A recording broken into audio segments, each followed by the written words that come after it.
Nobel laureates, excellencies, ladies and gentlemen. It's a great pleasure and privilege for me to welcome you all to Karolinska Institutet's Aula Medica for the 2017 Nobel Lectures in Physiology or Medicine. My name is Ole Petter Ottersen. I'm Director Vice Chancellor of Karolinska Institutet. During the Nobel Week, and particularly during the Nobel Lectures, we celebrate science and rejoice at the unique contributions of some truly exceptional individuals. Because research is a way of quenching our thirst for knowledge, testing our own limits, and having an outlet for our creativity and competitive spirit. Within physiology or medicine, the ultimate goal is to achieve scientific breakthroughs that change our views of human health, disease, and normal vital processes. Dear laureates, you have surely contributed to this. Today, it's an honor for me to extend my warmest welcome on behalf of Karolinska Institutet to Jeff Hall, Michael Rosbach, and Michael Young, the 2017 Nobel laureates in physiology or medicine. They are receiving the Nobel Prize for their discoveries of molecular mechanisms controlling the circadian rhythm. Without further ado, I now call upon Yulin Sirat, Professor of Clinical Integrative Physiology and member of the Nobel Committee for Physiology or Medicine. She will introduce the laureates. Yulin, the floor is yours.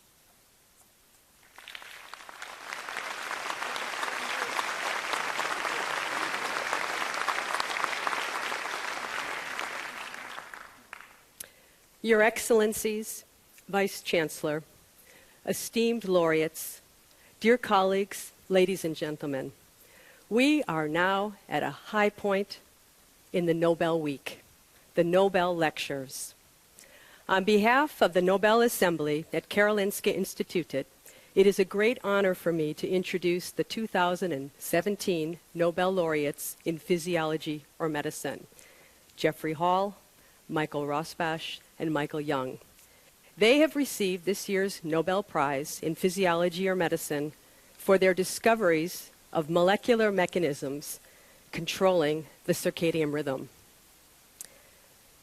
Life on Earth is adapted to the rotation of our planet. For many years, we have known that living organisms, including humans, have an internal biological clock that helps them anticipate and adapt to the regular rhythm of the day. But how does this clock actually work? Jeff Hall, Michael Rosbach, and Michael Young were able to peek inside our biological clock and elucidate its inner workings. Their discoveries explain how plants, animals, and humans adapt their biological rhythm so that it's synchronized with the Earth's rotations. Using their beloved fruit fly as a model organism, this year's Nobel laureates isolated a gene that controls the normal biological rhythm. They showed that this gene encodes a protein that accumulates in the cell during the night and then is degraded during the day. Subsequently, they identified additional protein components of this machinery, exposing the mechanism governing the self-sustaining clockwork inside the cell. We now know that nearly all cells in our body have an inner clock, and to quote one of the laureates, Michael Young, we're just all a collection of clocks. We also know that a large proportion of our genes are regulated by the biological clock, and consequently, a careful, calibrated circadian rhythm adapts our physiology to the different phases of the day. The biological clock regulates critical functions such as behavior, hormone levels, sleep, body temperature, and metabolism. Our well-being is affected when there's a temporary mismatch between our external environment and this internal biological clock. For example, when we travel across several time zones and experience what's known as jet lag. We also know that chronic misalignment between our lifestyle and the rhythm dictated by our inner timekeeper is associated with increased risk for various diseases. Since their seminal discoveries, circadian biology has developed into a vast and highly dynamic research field with implications for our health and our well-being. So in addition to this year's Nobel Prize, Jeff Hall, Michael Rosbash, and Michael Young have been awarded numerous prizes along their distinguished careers, including the Gruber Prize in Neuroscience, the Louisa Gross Horwitz Prize, the Shaw Prize, the Wiley Prize in Biomedical Sciences, and the Gardner Foundation International Award. And now, as they say in the field of chronobiology, it is time to hear from each of the laureates. And I'm the timekeeper for this afternoon's session. We'll hear 3 individual lectures, and this really is a unique opportunity for us to gain first-hand insight into their journeys, and these journeys that have led to their seminal discoveries of mechanisms controlling the circadian rhythm. These journeys have likely been fueled by scientific inquiry, little mischief, hard work, teamwork, maybe a little friendly competition, and of course one cannot forget their love of genetics and that of the fruit fly. So now I'll begin with the introduction of the first of our 3 laureates, and this is Professor Emeritus Jeffrey Hall. He's a geneticist and a chronobiologist, and he is a Professor Emeritus of Biology at Brandeis University. Professor Hall received his doctorate degree in 1971 at the University of Washington in Seattle. He was a postdoc with Seymour Benzer, who was a pioneer in the field of genetics, and he performed this postdoc at the California Institute of Technology. He joined the faculty at Brandeis University in 1974, and in 2002, he became associated with the University of Maine. He was elected into the U.S. National Academy of Sciences for his revolutionary work in the field of chronobiology. Professor Hall has spent his career examining the neurological components of fly courtship and behavioral rhythms. Now I'd like to ask you all to join me in welcoming this year's Nobel laureate, Professor Jeff Hall, up to the stage, and we will hear a lecture from him entitled The Little Flies, Multifaceted Basic Research Coming Out Better Than Intended. Professor Hall.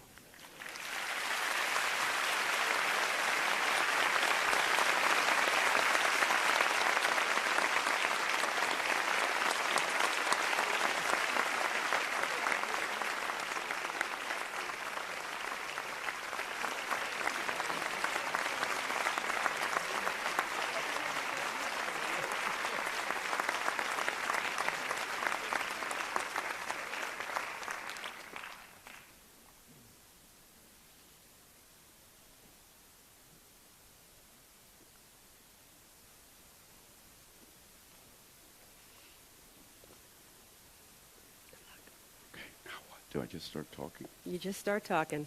Okay.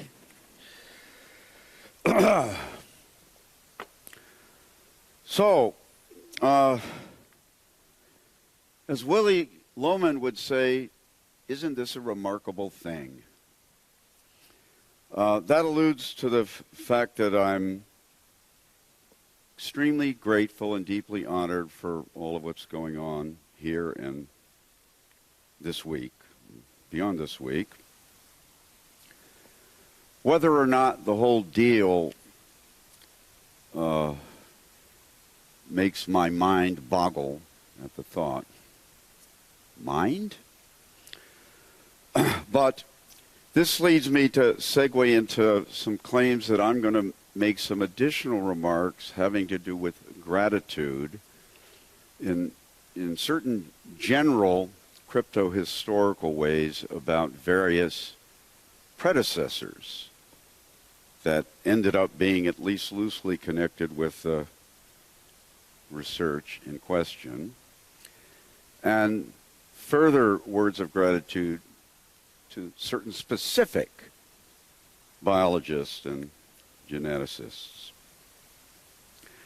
So, for example, not too long after I was attempting to establish research at dear old Brand X University in the Northeast U.S., as a pleasant surprise to me, I was invited to give a presentation at the National Drosophila meetings.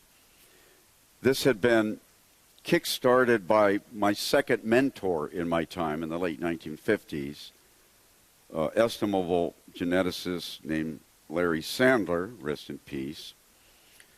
And many years later, I was invited to speak at the Drosophila meeting in the late 1970s or so, by which time the meeting had grown to be at least numerically more significant. And I was wondering, why did I receive such an invitation? I knew why. Because another mentor of mine, Dan Lindsley, a close colleague of Sandler, invited me as a favor. He was one of the meeting organizers. So I had just started attempting to establish a research enterprise, studying at the time, as you heard brief mention, fruit fly courtship behavior. Studied potentially studyable genetically, and therefore having the potential further to dig into the neural substrates of this kind of fruit fly behavior. So I was trying to fill out 30 minutes or so with something or other about our first blush studies of courtship. Really didn't have much to say. So a key part of this presentation had to do with a infamous courtship reproductive behavioral mutant in Drosophila, which had been rattling around the fly world for several years, and nobody was actually studying it, which is perhaps for good reason. But it did lead to the creation of certain underground movies that showed a group of this genetic variant type in a wild frenzy of courtship-like interactions between and among the flies in this filthy film. So one of the members of the audience at this Drosophila meeting, sitting near the front, quipped, "This is like I Am Curious Yellow Forked." That's a joke. Not a funny joke, but it has the benefit of referring to one of my favorite movies that came out of this country, or maybe it was I Am Curious Blue. And the final feature of this quip, the English words yellow and forked, makes an overt reference to a certain type of genetic variant in Drosophila of the chromosomal type. Many genetic variants over the years, harking back to more than 100 years ago, were above the level of genic changes, instead chromosomal level changes, anomalies, with the designator that included, I say again, yellow forked. Okay, so those movies meant a whole hell of a lot to me, certainly more than various Bergman oeuvres, which included things like the protagonist playing checkers with death or something. I didn't understand any of that. But the fellow who made this tasteless jape from the audience was somebody who, in principle, should be known about by many in this room, including those involved in the prize awarding organization. Because the fellow who said this, who often behaved like he was as a dirty, dirty man, was Edward Lewis, who received this prize in the mid-1990s for his work that included a heavy dose of Drosophila genetics. And Ed Lewis was a student back when he was a baby. He was a student of one of the giants in genetic history, one Alfred Sturtevant. Sturtevant was the academic offspring of Thomas Hunt Morgan, who was the first Drosophilist to be awarded this prize in the 1930s. And Morgan generated a variety of academic offspring, notably a famed trio of what you might call Morgan's F1 that included Sturtevant. And another member of this trio was another, at the time, fledgling Drosophila geneticist named Hermann Muller. Now, Muller, based on a discovery he made at the University of Texas in the middle, south of the United States, in an oasis of intellectual activity within that state, where, by the way, Mike Young, whom you, of course, hear from today, Mike Young did his PhD thesis work at the University of Texas. So Muller did work then which seemed to be very salient at the time at least, and that led to Muller being awarded this prize in the 1940s. For Muller to accomplish what he did for his prize-winning study, it was quintessential for him to have designed and generated a particular kind of Drosophila chromosomal variant, which made all the difference for the performance of that study.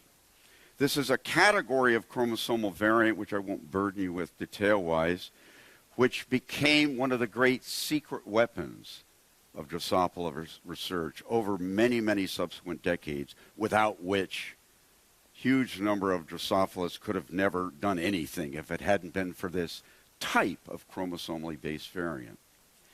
Now back to the matter of another type of chromosomal variant that I've already referred to that includes the designators yellow and forked.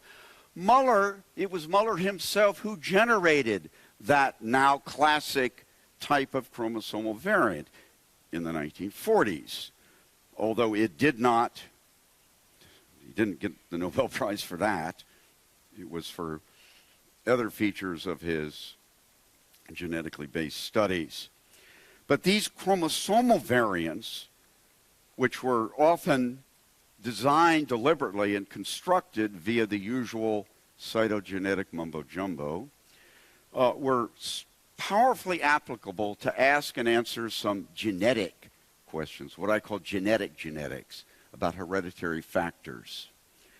But the variants were maintained, survived down the generations, the fruit fly generations and the human ones. And several of them turned out to be massively applicable for other reasons later on. Okay. Now, back to Ed Lewis, and irrespective of what he said from the front row during that fruit fly meeting when I was rambling on about courtship behavior, here I need to mention another of the third member of Thomas Hunt Morgan's famous trio, his F1. This is Calvin Blackman Bridges, who made massive contributions in genetic history, including establishing major elements of what is known as fruit fly cytogenetics, observing and analyzing chromosomes, including the chromosomes contained in these aforementioned types of genetic variants. When my first mentor in my time, when I was an undergraduate, yes, it was during the 30 Years' War, my first mentor was named, rest in peace, Philip Ives. And he was supervising a small coterie of undergraduates, and we were doing meager little fruit fly genetics projects. And he was a superb instructor, massively enthusiastic, motivational. He really taught us a whole hell of a lot of what to do on a given would-be research day. but also he imbued his charges with what I realized later was described by the phrase, the lore of Drosophila, the deep background of research, initially genetics, involving this organism, which goes back more than 100 years from now. And Ives, like Ed Lewis, Ives was a student working under Sturtevant in the southwestern U.S. in what some would call, I never would call, the dumb blonde of the United States, near L.A. But in any event, one of Ives and Lewis's lab mates was Bridges. When Morgan moved from New York City, northeastern U.S., to the Los Angeles area, he brought, it was in the late 1920s, he brought with him Sturtevant and Bridges. Muller, as he grumbled about for the rest of his life, was exiled to places like Texas and Russia. But anyway, Ives told me when I was beginning to get a little bit of a feel about what fruit fly genetics can ask and answer, potentially, Ives mentioned that Bridges, who was his academic uncle, if you will, Bridges had the best eye to notice novel sports, you could say, variants at the anatomical level. He had the best eye to detect these as he and his lab mates would plow through these enormous mounds of fruit flies under the microscope, searching for rare, novel anatomical changes. And one of those that Bridges found back in New York in the 19-teens was immediately, as all the other sports, immediately rolled into their genetic processes where they asked, does this anatomical change have a genetic causation? And might it be hard specifiable that way? And many of these variants had that attribute. And so, based on formal genetics, they started to create lots of information about the nature of this insect's genome with regard to genetic variants, including genic variants in addition to chromosomal level variants. But this particular genetic variant that Bridges, which is quite subtle, that Bridges detected in 1916, seemed as if it might be also biologically interesting, potentially, as opposed to just an extra genetic tool in the genetic variant toolkit. Biologically interesting.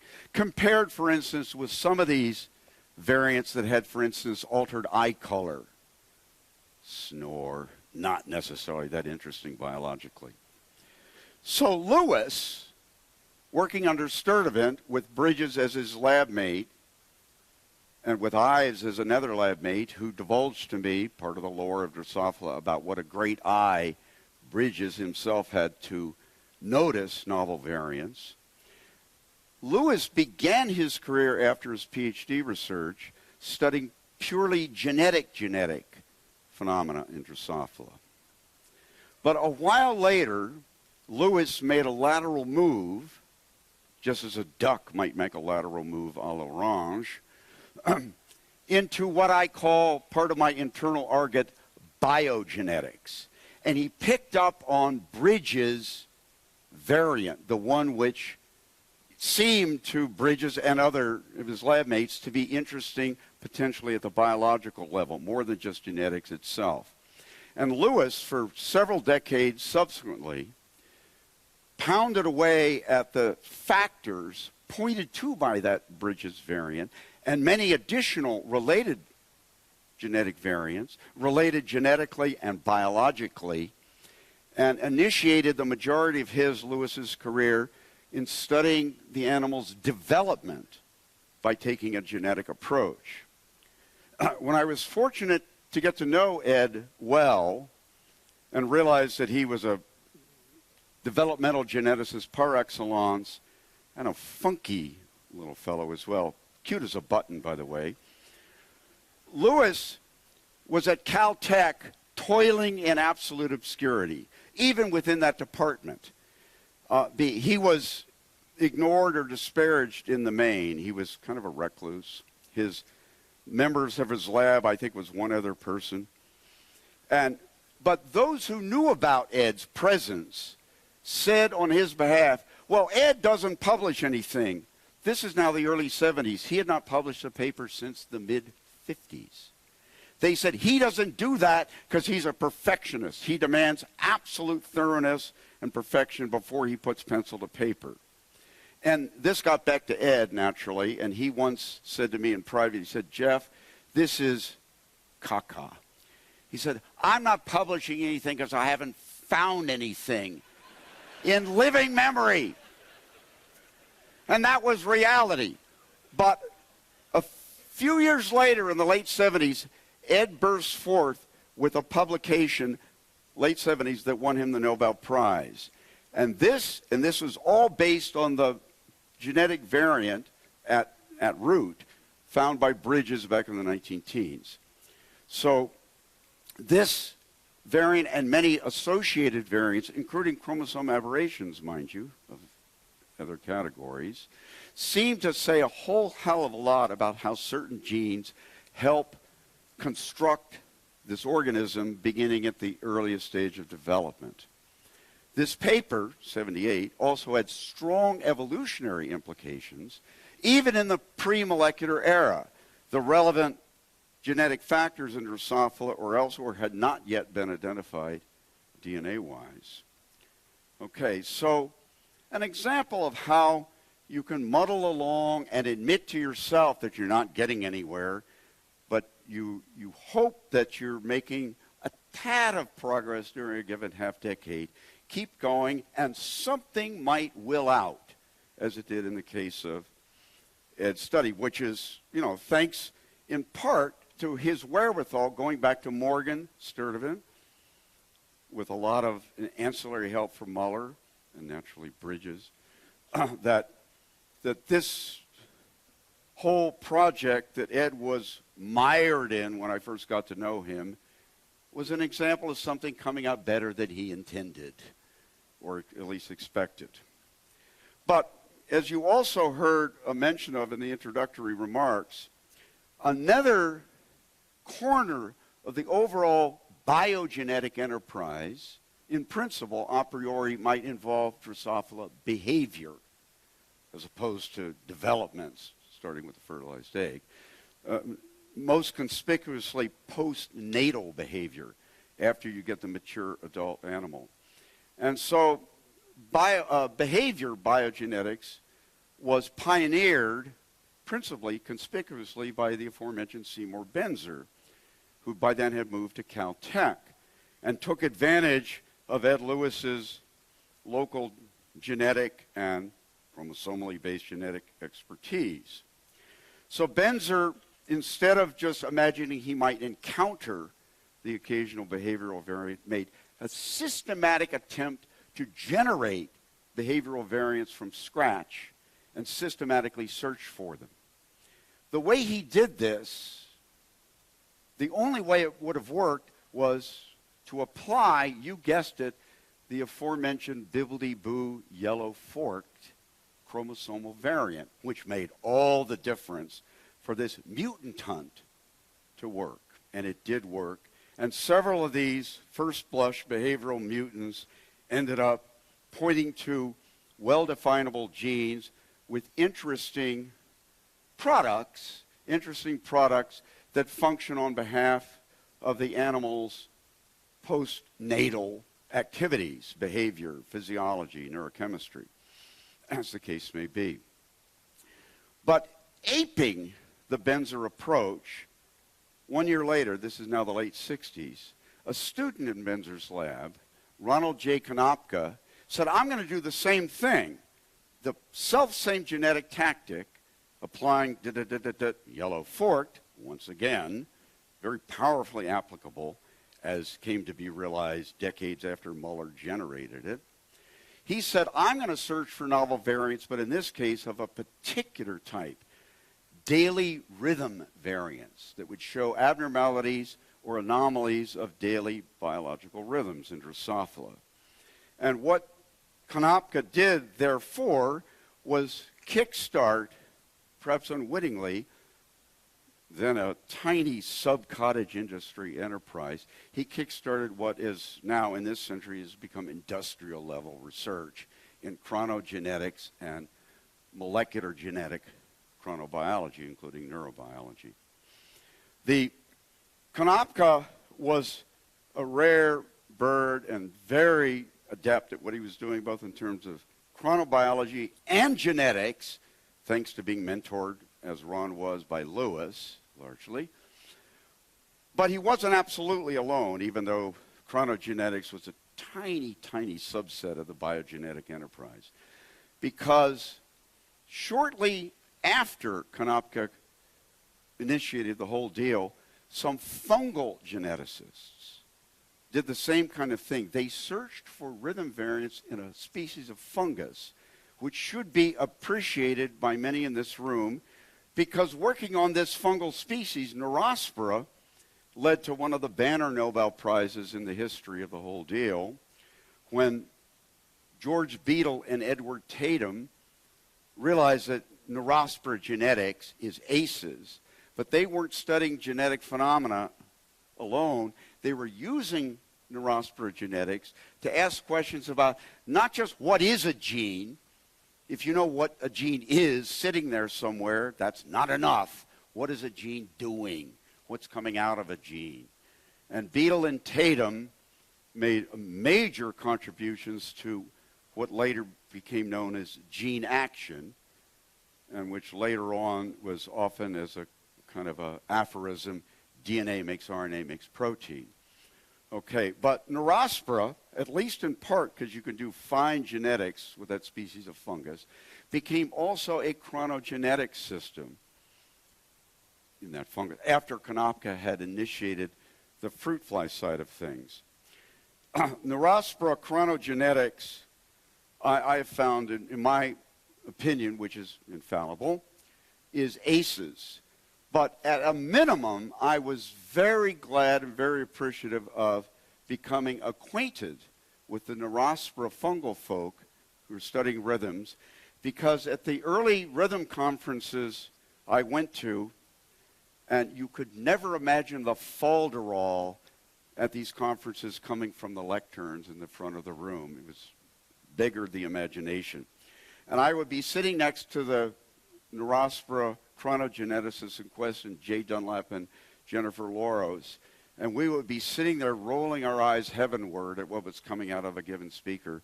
And Jay or Jennifer would lean sideways and say, "Yeah, you're right. Forget about that. That is authentic chrono gibberish."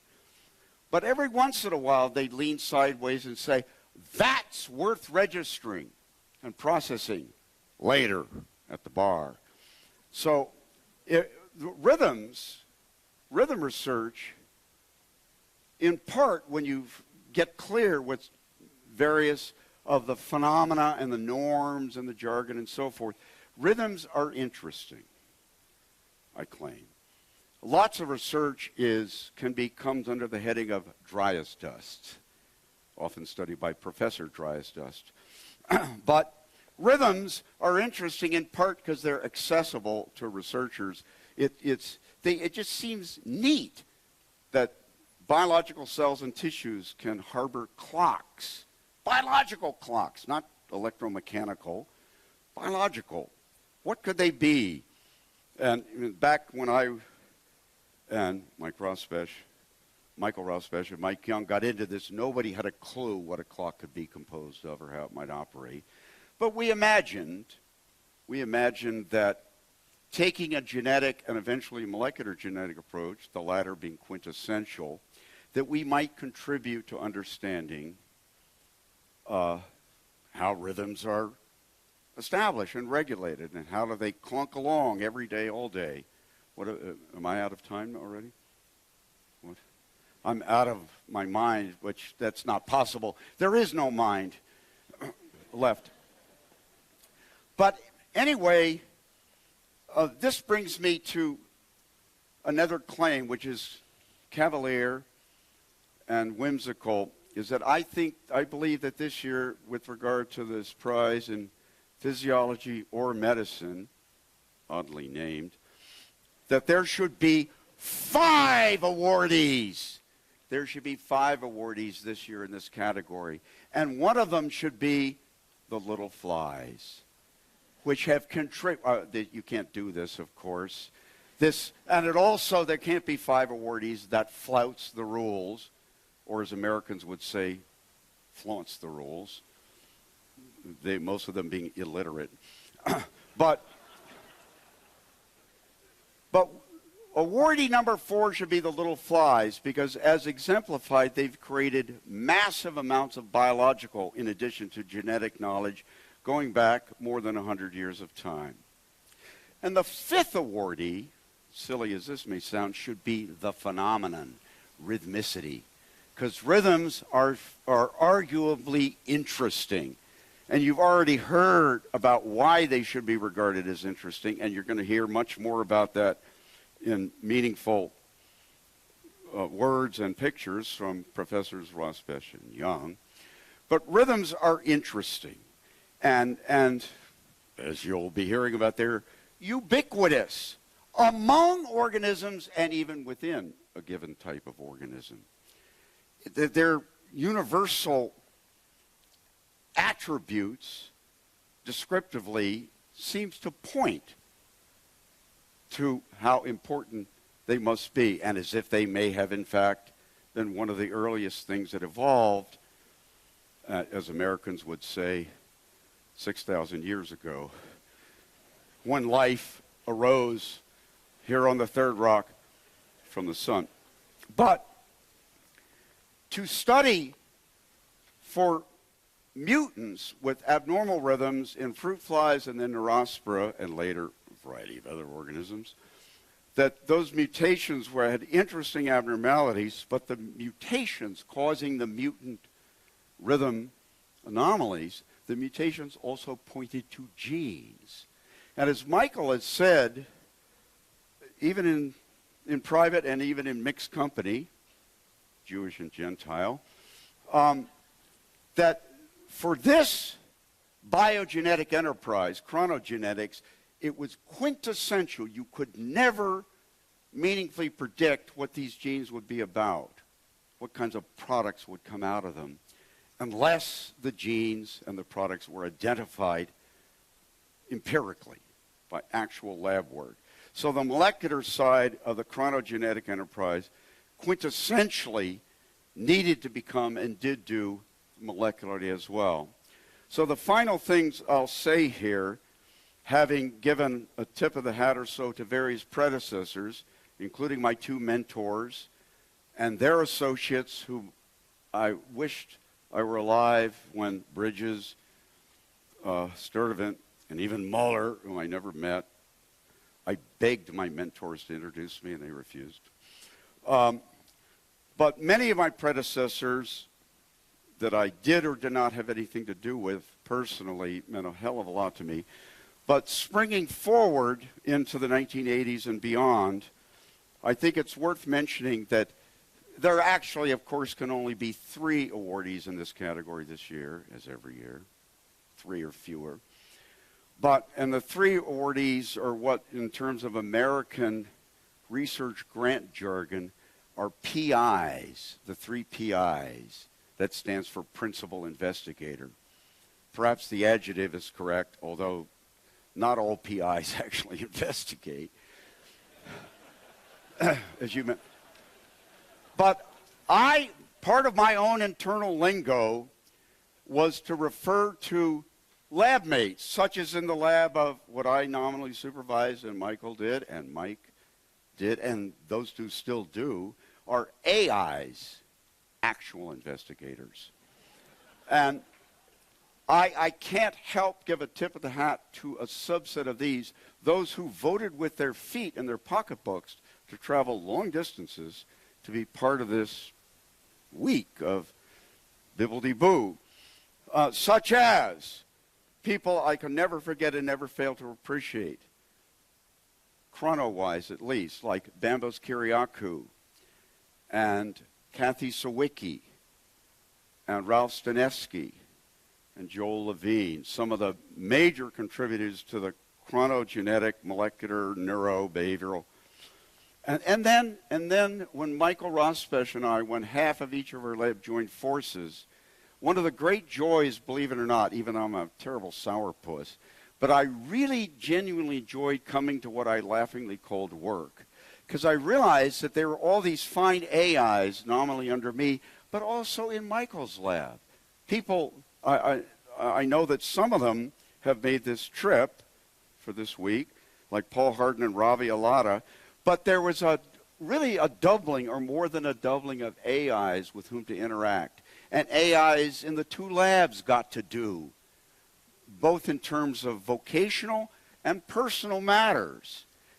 To have a large bi-lab research group, everybody studying in various different ways an arguably interesting phenomenon. Very studyable in the little flies. And then later, and I'll never forget this, and I'll never fail to appreciate what she did.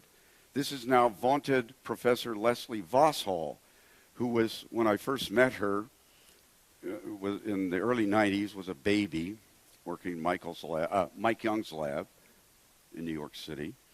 And at some dumb meeting, which are always dumb, scientific, but the one thing I remember from that meeting, Leslie Vosshall single-handedly kick-started a situation where the three labs, the three chronogenetic, molecular chrono, were beginning to communicate. And this made the whole deal better professionally and personally.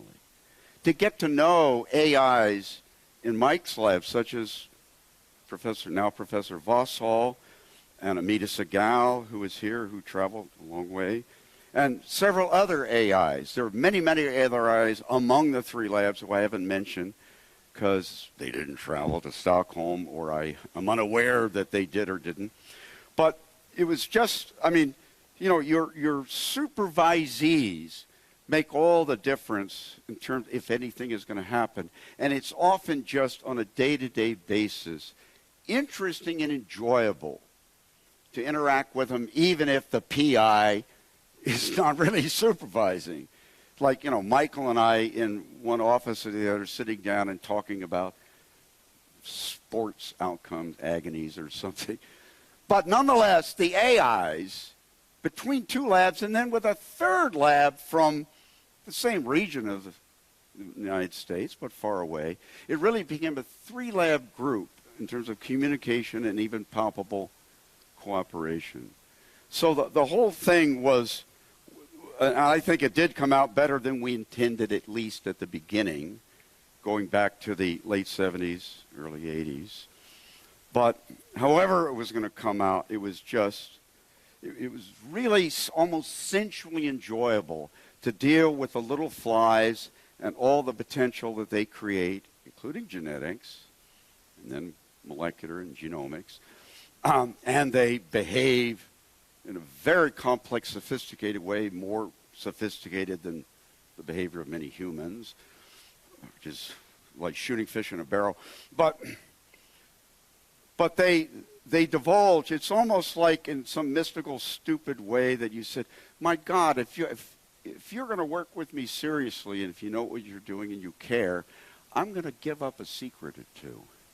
If you just keep going, even if for a while, if nobody's necessarily paying any attention, as in the case of the vaunted Ed Lewis, rest in peace, who was, as self-admittedly, he was always a very diffident fellow, was totally obscure even within his own department until he burst forth with studies which had spectacular heuristic value to understand not only Drosophila development, but developmental phenomena underpinned by genetic factors in all kinds of other animals.